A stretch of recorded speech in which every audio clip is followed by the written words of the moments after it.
I'm excited to be teaching you something very basic. It's probably something you learned when you were in elementary school. It's the color wheel and which paints we're going to be using today. So just for a quick review, primary cyan, primary magenta, primary yellow. You should have your clean water setup, a palette knife, and a brush. All right, so we're going to get started mixing the color wheel using our primary colors. I'll call them blue, red, and yellow, even though this magenta leans a little pink, unlike our traditional cadmium red, and this one's a lighter blue, unlike the traditional like ultramarine blue.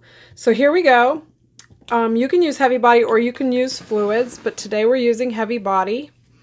Here's our color wheel. I'm gonna start with putting 3 large dollops on my mixing palette. You can use any sort of palette that works for you. But today we're going to be doing this, and we're going to go ahead and go around our color wheel using the primaries, and we're going to start with the yellow at the top.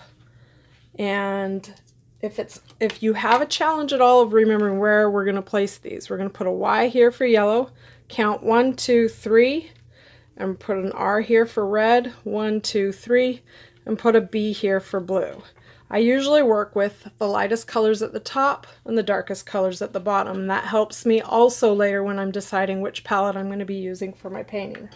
So we're going to fill these in quickly. No need to make it too perfect. This is more about the practice and the understanding of the color wheel. So there's our yellow. Clean off your brush because we want these pure colors. Red, or as we said, this is primary magenta.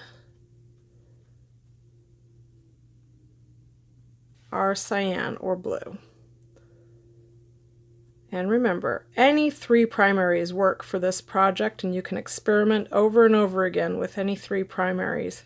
But we're going to be using the basics that I will encourage you through all of my classes to use because it's an easy standard way of teaching.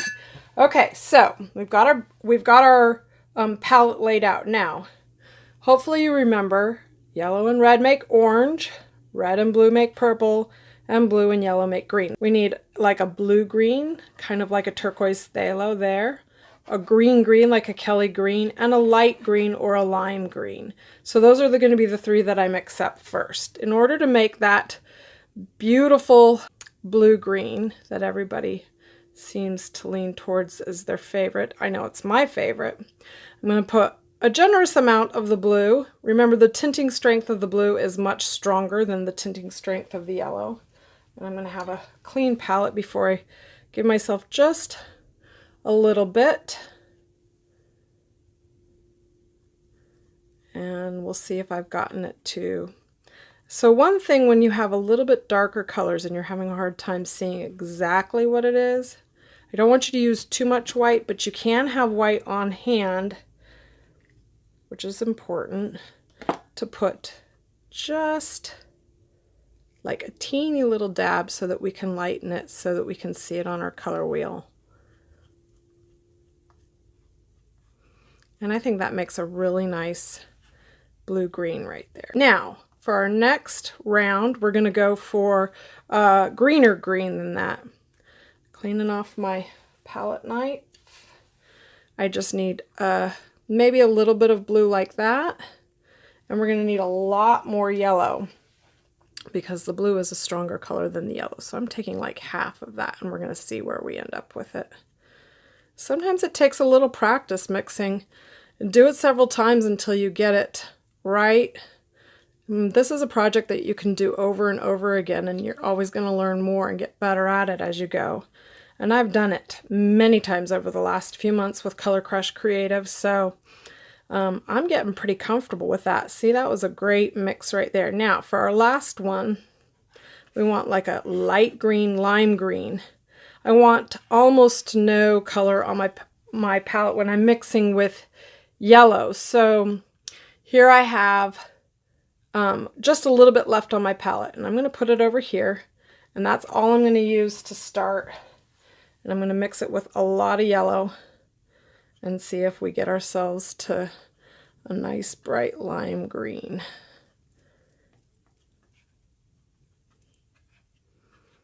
So one thing I notice a lot of people do when they want a lighter shade green when they're painting, they forget that if you add white, you're going to make a mint. You're not going to make a nice bright green. So if you want a lighter green, you need to be adding more yellow, not more white. So there you go.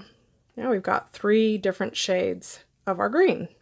But we're going to go ahead and move on to our violets now and purples. So again, we can have a big dollop of blue and just a teeny bit of red.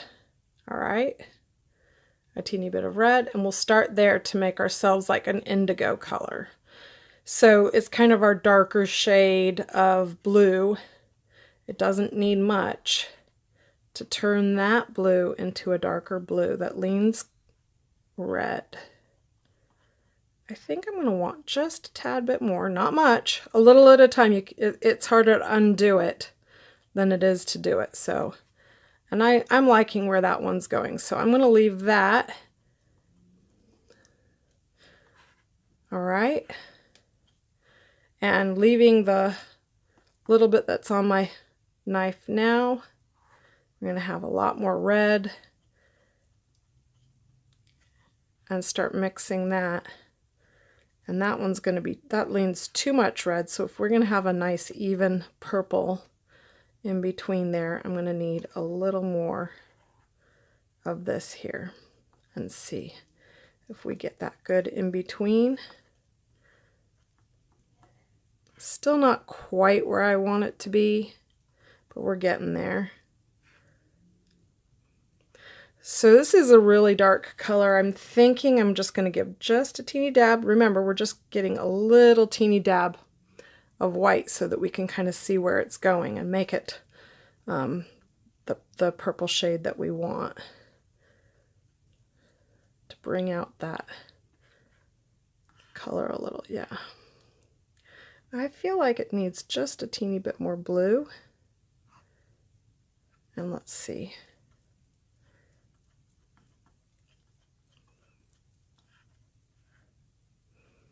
Yeah, pretty close there. Now, with what's remaining on my palette knife, I'll take the rest of that and see if we can't get a nice reddish violet. Kind of that deep crimson burgundy red is what we're going for. You know, there's so many shades along that, all the hues along that color wheel. You can create like a huge variance, but we're trying to get 3 evenly spaced. All right, I like that. I think we've got it good here for our violets. I'm cleaning off my palette knife, and we're going to go for our last range, which will be the oranges. So I need more paint. I'm going to go ahead and just put some dabs right on here. So for the darker orange, we just need a teeny bit of yellow. We'll need more yellow, and then we'll need a lot of yellow. I know this from experience, and I may have actually not put enough. And I'm going to go ahead and put some of the primary magenta right there. All right, so we want more red here because we're trying to make like a deep, rich, orangish red, which means a little bit of yellow and a lot of that magenta will give us that warm red that we crave.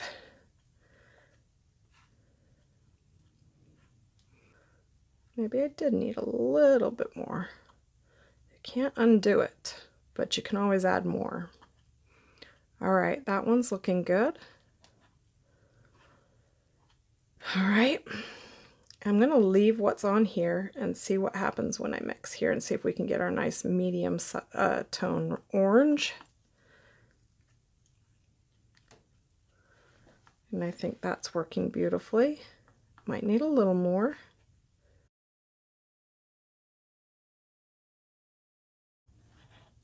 And then, again, with what's just left on my palette knife, I'm going to mix because what we want is like the warmest yellow. Instead of this cool yellow, we want something that's rich that might remind us of like sunflowers.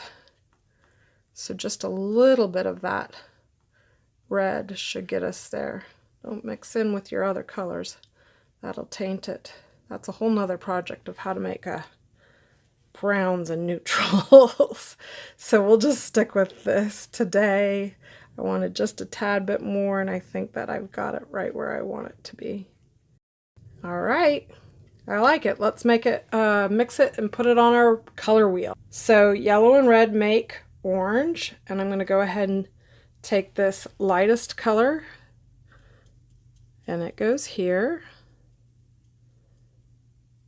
Pretty simple finishing it off, but it's really fun to see this come alive. There's our orange.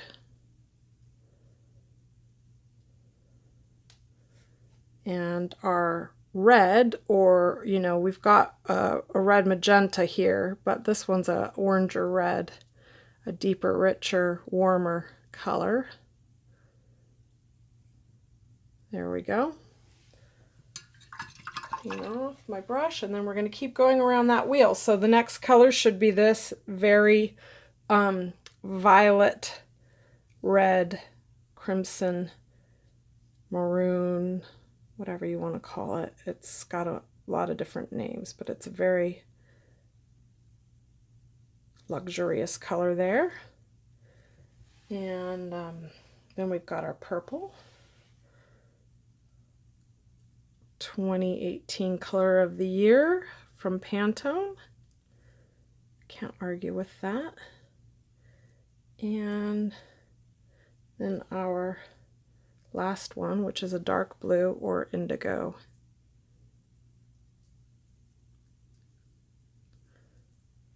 Since we're still working this way, we're going to take that darkest color that had more blue than yellow, and a nice like turquoise teal type color. There you go. And then we've got our nice bright Kelly green. Hey, I like that name. and our final, I want to make sure you can see that without it being contaminated, so my brush is clean. And the lime green. And voila, there you go. We've got ourselves the color wheel.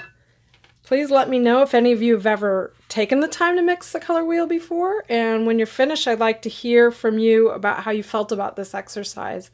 Personally, I think it's a lot of fun, and it really opens your mind to how few colors you need when you're painting. The most important part is recognizing how the colors mix together. So you gotta, you know, by practicing this, you get a good feel that just a teeny bit of yellow makes this beautiful color, and just a teeny bit of blue, you've got yourself a bright lime green, and so on around the wheel. And then you also get a feeling for the color relationships. We've got yellow across from purple, and we've got this beautiful magenta red across from that bright green, and our cyan blue across from orange, and we've got our complementary colors. So as you do the wheel and you practice this, your confidence in colors should grow.